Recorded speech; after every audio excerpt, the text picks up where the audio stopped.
Hello my dear students, আমরা income from other sources ট্যাক্সের last chapter, আমাদের class 12 tax সিলেবাসের লাস্ট চ্যাপ্টার চলে এসেছি। বেসিক্যালি এটা একটা ম্যাথমেটিক্যাল একটা চ্যাপ্টার। এখানে তোমাদের দেখতে পাবে যে চারটে ইনকাম ফ্রম আদার সোর্স দিয়ে এর total income from other source calculation করতে বলবে। অ্যাকচুয়ালি এই অঙ্কটার জন্য আমাদেরকে যেটা শিখতে হবে সেটা হচ্ছে যে ছোটো ছোটো অনেকগুলো টপিকের ইনকাম ক্যালকুলেশনটা আমাদের শিখতে হবে। যে টপিকগুলোকে আমরা যদি অ্যাড করে দিই, টোটাল করে দিই, তাহলে আমরা total income from other source পেয়ে যাব। এখানে একটু থিওরিটিক্যাল ডিসকাশনগুলো তোমাদের করে দিচ্ছি, ভিডিওটা শেষ পর্যন্ত দেখতে থাকো। ইনকাম ফ্রম আদার সোর্স নিয়ে কোনো ইস্যু থাকবে না বলে রাখছি। অন্য উৎস থেকে অন্যান্য উৎস থেকে আয় খাতে যদি করযোগ্য হতে হয় তাহলে তার ভিত্তিগুলো কী কী এখানে বলেছে যে কোনো উৎস থেকে আয়কে অন্যান্য উৎস থেকে আয় শিরোনামে তখনই করযোগ্যতা লাভ করবে যদি নিচে শর্তগুলি পূরণ হয়। কী শর্ত? নাম্বার 1, আয় করদাতার মোট আয়ের অন্তর্ভুক্ত হতে হবে। আয়টা যেন করমুক্ত না হয়, অর্থাৎ ট্যাক্স ফ্রি ইনকাম হলে সেটা ইনকাম আদার সোর্স হবে না, এবং টোটাল আয়ের মধ্যে সেটা কনসেপ্ট করতে হবে।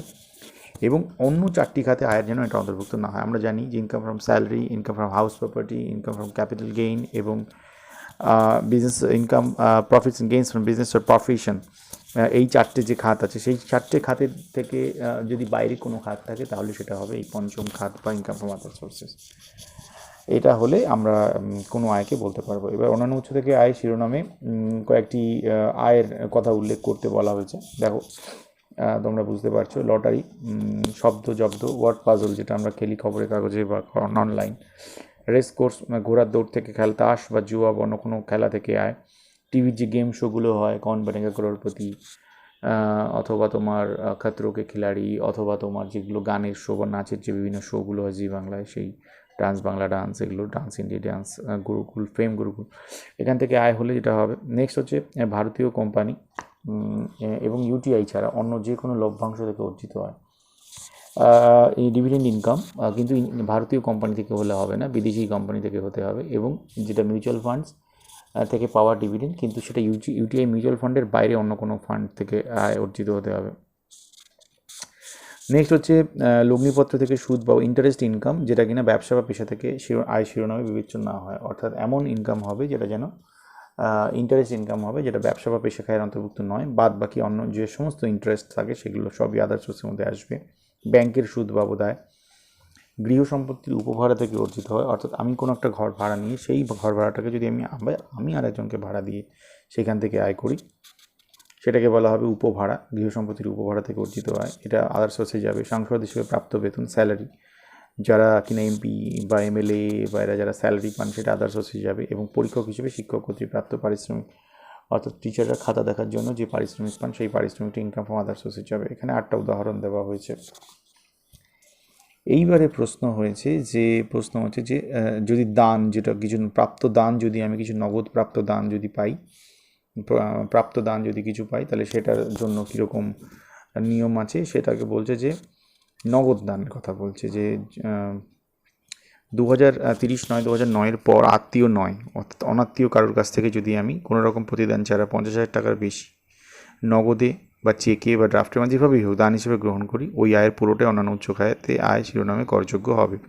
অর্থাৎ আমি যদি কোনো আত্মীয় নয় এমন কারোর কাছ থেকে, আত্মীয় কারা সেটা পরে ডিকশনেশন দেখা যাবে, আত্মীয় নয় এমন কারোর কাছ থেকে 50,000 টাকার বেশি, সে ক্যাশে হোক, চেকে হোক, ড্রাফটে হোক, যেভাবে হোক, আমি যদি পাই, ওই 50,000 টাকার বেশি যতটা হবে পুরোটাই অন্যান্য উৎস থেকে আয় শিরোনামে করযোগ্য হবে। এইবার বলেছে দান হিসেবে যদি স্থাবর সম্পত্তি পাই সেক্ষেত্রে তার করযোগ্যতা কী হবে। এখানে বলা হয়েছে যে দান হিসেবে যদি পাই, ওই সম্পত্তি স্ট্যাম্প ডিউটির মূল্য যদি 50,000 টাকার বেশি হয়, তাহলে স্ট্যাম্প ডিউটি মূল্যের পুরোটাই অন্যান্য উৎস খাতে আয় হিসেবে শিরোনামে করযোগ্য হবে। এবং প্রতিদানের বিনিময়ে যদি হয় তাহলে বলছে যে কোনো পূর্ববর্তী বছরে নির্দিষ্ট কোনো ব্যক্তির কাছ থেকে প্রতিদানের বিনিময়ে যদি কোনো স্থাবর সম্পত্তি দান হিসেবে পাওয়া যায়, তবে ওই স্থাবর সম্পত্তির স্ট্যাম্প ডিউটির মূল্য মাইনাস প্রতিদান যদি 50,000 টাকার বেশি হয়, তাহলে এই 50,000 টাকার অতিরিক্ত অংশ অন্যান্য উৎস খাতে আয় শিরোনামের অন্তর্ভুক্ত হবে। অর্থাৎ এখানে স্ট্যাম্প ডিউটিটাকেই হচ্ছে ভ্যালুয়েশন করা হচ্ছে, স্ট্যাম্প ডিউটির মূল্যটাই হচ্ছে অন্যান্য উৎস খাতে আয় শিরোনামে করযোগ্য করতে হচ্ছে। ঠিক আছে। এরপরে আমি দেখছি যে করযোগ্য হয় না, নগদ দান প্রাপকের হাতে করযোগ্য হয় না। ওইখানে বলছে আত্মীয় হলে হবে না, 1/10/2009 আগে হলে হবে না, যদি কোনো প্রতিদানের বিনিময়ে পাওয়া যায় তাহলে হবে না, 50,000 টাকা কম হলে হবে না, বিয়ে উপলক্ষে পাওয়া গেলে, বিয়ে উপলক্ষে পাওয়া সমস্ত দানে কিন্তু ট্যাক্স ফ্রি, রিসিভ যা গিফট পাওয়া যাবে সব ট্যাক্স ফ্রি। উইলের মাধ্যমে বা উত্তরাধিকার সূত্রে যদি দানটা পাই তাহলে সেটা ট্যাক্স ফ্রি। কোনো আঞ্চলিক কর্তৃপক্ষ অর্থাৎ মিউনিসিপ্যাল কর্পোরেশন, জেলা পরিষদ, পঞ্চায়েত সমিতি এদের কাছ থেকে, গ্রাম পঞ্চায়েতের কাছ থেকে কিছু পেলে তাহলে কিন্তু আমি সেটা ট্যাক্স ফ্রি হয়ে যাবে। মৃত্যু আসন্ন এমন চিন্তাভাবনা থাকলে যদি কোনো দান পাই তাহলে সেটাও কিন্তু আমাদের ট্যাক্স ফ্রি হবে। এইবারে বলছে যে লগ্নিপত্র থেকে যে সুদ সেগুলো করমুক্ত, এমন কতগুলো উদাহরণ দিতে হবে, tax free. National defence gold bond 1980, এখান থেকে তুমি ইন্টারেস্ট পেলে সেটা tax free. Special bearer bond tax free. Post office cash certificate 5 years tax free. Treasury saving certificate নিয়ে ট্যাক্স ফ্রি।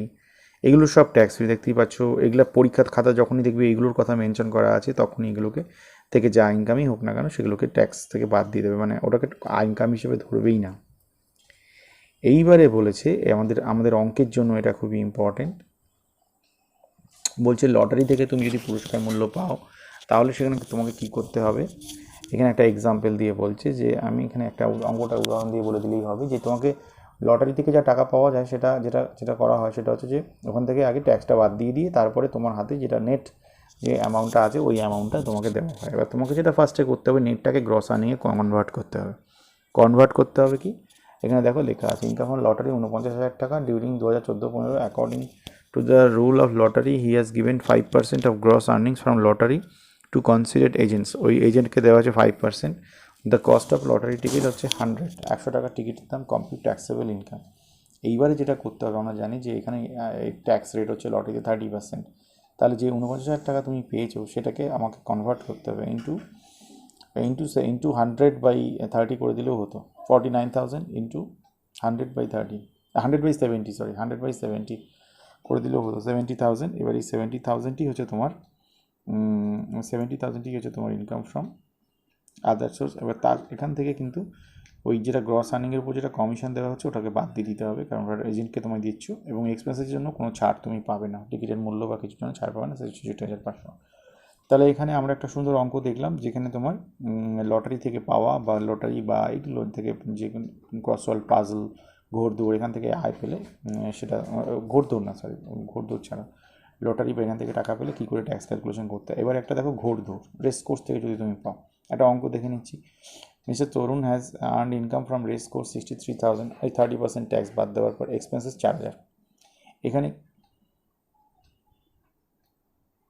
এখানে কিন্তু তোমার ওই একই ইন্টু 100/70 করলেই 100/70 করলেই হয়ে যাবে 90,000। এক্সপেন্সেসগুলো কিন্তু ঘোড়দৌড়ের ক্ষেত্রেও একই ব্যাপার, এক্সপেন্সেসগুলো কিন্তু কিছু বাদ যাবে না, পুরোটাই খরচ করা হবে ওখানে কমিশনটা। এবার তাস খেলা বা শব্দ থেকে এখানে একটা অঙ্ক দেখো, কার্ড গেম থেকে 14,000 টাকা পেয়েছি, 30% ট্যাক্স বাদ দেওয়া হয়েছে, এবং ক্রসওয়ার্ড পাজল থেকে পেয়েছি 21,000, 30% ট্যাক্স দেওয়া হয়েছে। হ্যাঁ, এক্সপেন্সেস হচ্ছে 150 টাকা, 172 টাকা। ওই একই রকমভাবে করা হয়েছে। Expenses not allowed. এখানে তোমার নেট আর্নিংসকে ইন্টু 100/70 করে এটাকে গ্রস করা হয়েছে, গ্রস করার পর টোটাল করে দেওয়া হয়েছে। টোটাল করে দেওয়া হয়েছে। সুতরাং crossword puzzle, lottery, horse race, এই সমস্ত থেকে কিন্তু আমাদের দেখলাম যে কী করে ট্যাক্স ক্যালকুলেশন করতে হয়। এবার বলেছে যে লগ্নিপত্র থেকে অর্জিত সুদের আয়ের করযোগ্যতা। এখানে বলেছে যে ভারতীয় কোম্পানি থেকে হলে হবে না, ইউটিআই থেকে প্রাপ্ত লভ্যাংশ সম্পূর্ণ করমুক্ত, কিন্তু বিদেশি কোম্পানি থেকে প্রাপ্ত লভ্যাংশ এবং অন্যান্য লগ্নিপত্রের উপর অর্জিত সুদ কিন্তু অন্যান্য উৎস থেকে আয় শিরোনামে করযোগ্য হবে। এখানে দেখতেই পাচ্ছ এখানে একটা অঙ্কের মাধ্যমে করা হয়েছে। তোমার ইন্টারেস্ট পেয়েছে 25,000 টাকা ট্যাক্স কাটার পর গভর্নমেন্ট সিকিউরিটির কাছ থেকে, ডিভিডেন্ড পেয়েছে 24,000 from foreign company through bank during 14-15, ব্যাংকের চার্জ কমিশন 500 এবং 400 রেসপেক্টিভলি। এখানে দেখে নাও গ্রস আর্নিংস ফ্রম ইন্টারেস্ট, ওটাকে নেট থেকে গ্রস করা হয়েছে, ইন্টু ওটাকে তুমি যদি 100/90 করতেও একই রকম রেজাল্ট হতো, এবং এক্সপেন্সেস ফর কালেকশনটা মাইনাস হয়ে যাবে। ঠিক আছে, গ্রস আর্নিংস ফ্রম ডিভিডেন্ড এটা ক্যালকুলেশন করে এখানে ডিভিডেন্ডটা তোমার যেহেতু বাইরের এখান থেকে পেয়েছো সেটা পুরোটাই ট্যাক্সেবল হবে এবং এখানে এক্সপেন্সেসটা এখান থেকে লেস হয়ে যাবে। তাহলে আমরা কিন্তু দেখে নিলাম যে আমাদের সমস্ত অঙ্কের ক্ষেত্রে কিন্তু রুলস অ্যান্ড রেগুলেশনসগুলো দেখে নিলাম। এবার ছোটোখাটো আমরা যতটা কী করবো, আমরা যত ছোটো ছোটো ছোটো ছোটো টপিকের উপর একটু একটু করে ডিসকাশন দেখবো। এবার অঙ্কগুলো দেখলেই কিন্তু আমাদের কাছে সলিউশনটা চলে আসবে। এখানে একটা প্রবলেম, আমি পরপর কতগুলো প্রবলেম তোমাদেরকে সলভ করিয়ে দিতে আমি বিভিন্ন ইনকাম ফ্রম আদার সোর্সের আইটেমগুলোর ক্যালকুলেশন শিখিয়ে দিচ্ছি। এখানে নিয়মের মধ্যে না শিখি, অঙ্কের মধ্যে শেখো। Informal way of learning which is very much interesting. Competition of income from other source, Kalyan Roy. Okay, income from other source উনি দিয়েছেন ব্যাঙ্ক ডিপোজিট থেকে 6,000, dividend from Indian company, vacant land in Kolkata, winning from horse race. So 4টে item আছে।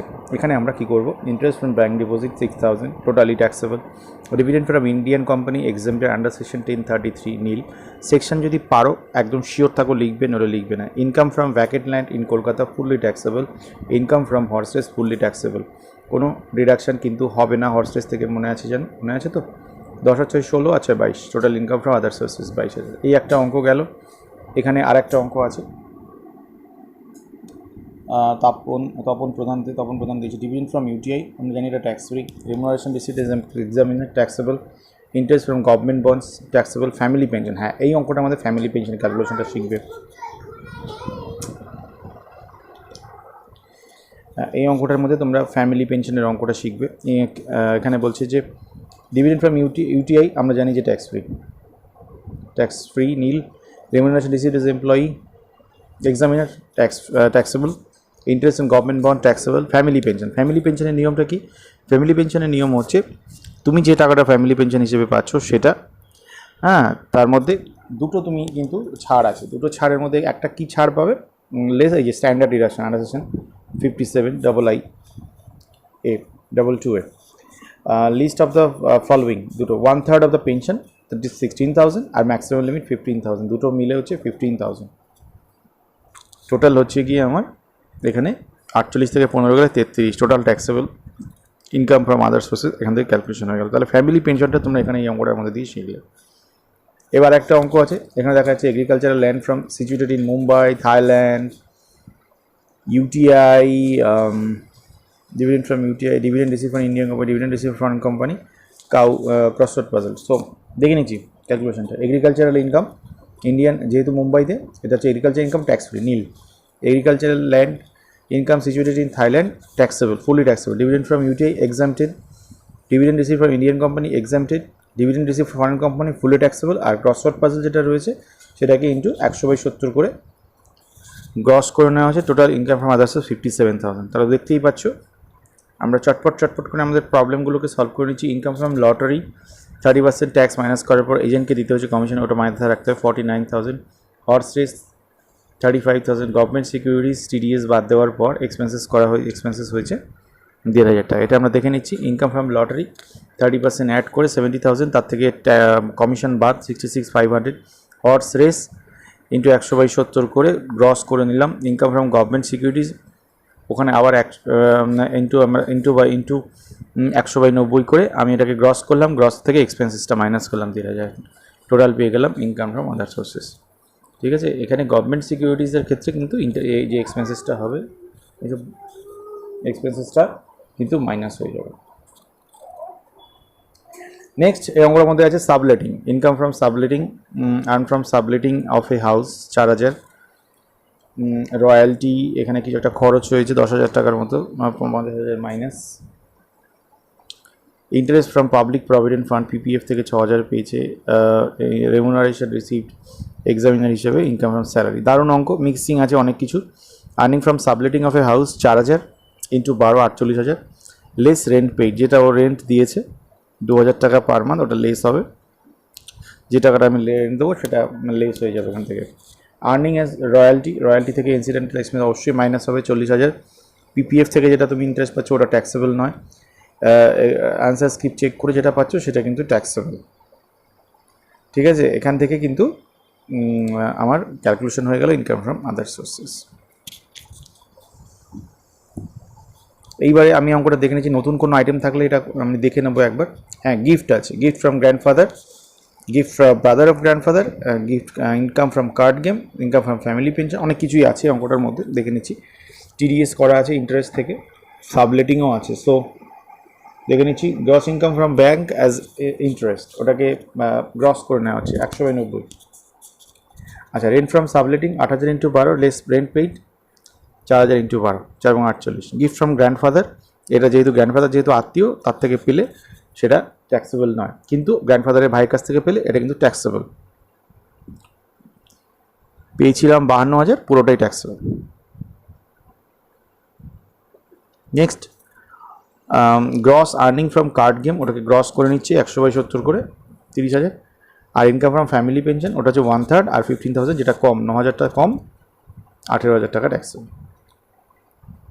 এবারে দেখে নিচ্ছি নতুন কোনো আইটেম থাকলে করব। ইনকাম ফ্রম লটারি, এগুলো সব করা হয়ে গেছে। ডিভিডেন্ড ফ্রম ফরেন কোম্পানি করা হয়ে গেছে। হ্যাঁ, post office savings bank, post office savings ব্যাঙ্কের এটা একটু দেখে নিচ্ছি। আর হর্স রেস আছে, ঠিক আছে, তাহলে এখানে দেখে নিচ্ছি ইনকাম ফ্রম হর্স রেস 40,000। এখানে মেনটেনিং হর্স মেনটেন করতে গিয়ে 4,000 টাকা খরচ হয়েছে, ওটা মাইনাস হবে। সেভিংস ব্যাঙ্ক থেকে আমরা এখানে দেখে নিতে, সেভিংস ব্যাঙ্ক থেকে কিন্তু 3,500 টাকা সিঙ্গেল অ্যাকাউন্টে ছাড়, 7,000 টাকা ডাবল অ্যাকাউন্টে ছাড়, জয়েন্ট অ্যাকাউন্টে ছাড়, এটা একটু মাইনাস করে দিতে হবে। ডিভিডেন্ড ফ্রম ফরেন কোম্পানি, তার থেকে এক্সপেন্সেস থাকলে minus. Gross income from lottery, ওখানে এক্সপেন্সেসটা অ্যালাউয়েবল নয়। লাস্ট অঙ্কটা দেখছি, post office savings bank, lottery, government security. দেখতে পাচ্ছ নতুন কোনো আইটেম কিন্তু আর পাওয়া যাচ্ছে না, সমস্ত আইটেমগুলো আমরা কিন্তু কভার করে ফেলেছি। যেমন post office savings bank account যেহেতু ডাবল জয়েন্ট অ্যাকাউন্টে আছে, বলা আছে কি? হ্যাঁ, জয়েন্ট অ্যাকাউন্ট আছে, শুধু 7,000 টাকা minus. Gross winning from lottery 100/70 করে ওটাকে গ্রস করা হয়েছে, কমিশনটা মাইনাস।